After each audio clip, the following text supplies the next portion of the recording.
ఈ ల్యాండ్ వచ్చేసరికి ఆంధ్రప్రదేశ్ ప్రకాశం జిల్లా కనిగిరి దగ్గర వస్తుందండి. ఈ ల్యాండ్ విస్తీర్ణం వచ్చేసరికి మొత్తం 8 ఎకరాలు ఒకటే బిట్టు. టైటిల్ పరంగా ఏ ప్రాబ్లం లేదు, క్లియర్ టైటిల్, రిజిస్ట్రేషన్ ప్రాపర్టీ. ఈ ల్యాండ్ వచ్చేసరికి 3 ఎకరాలు బత్తాయి తోట వస్తుందండి. ఈ ల్యాండ్లో మిగతా 8 ఎకరాలు మాగాని వస్తుంది. ఈ మాగాని సాగుబడిలోనే ఉంది. ఈ బత్తాయి తోట కూడా ప్రజెంట్ కాపులోనే ఉందండి. చూసారు కదా, ఇదే విధంగా మీరు ఏదైతే వీడియోలో చూస్తున్నారో అదే విధంగా ప్రాపర్టీ ఉంటుందండి. బత్తాయి తోటకు వయసు వచ్చేసరికి 5 సంవత్సరాల వయసు ఉంటుందండి.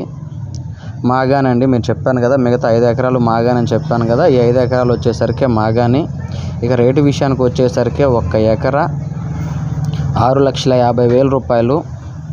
డబల్ రోడ్లో నుంచి ఒక 1/2 కిలోమీటర్ దూరంలో ల్యాండ్ ఉంటుందండి. ఎవరికైనా ఇంట్రెస్ట్ ఉంటే కాల్ చేయండి. ఈ ల్యాండ్లో 2 బోర్లు కూడా ఉన్నాయి.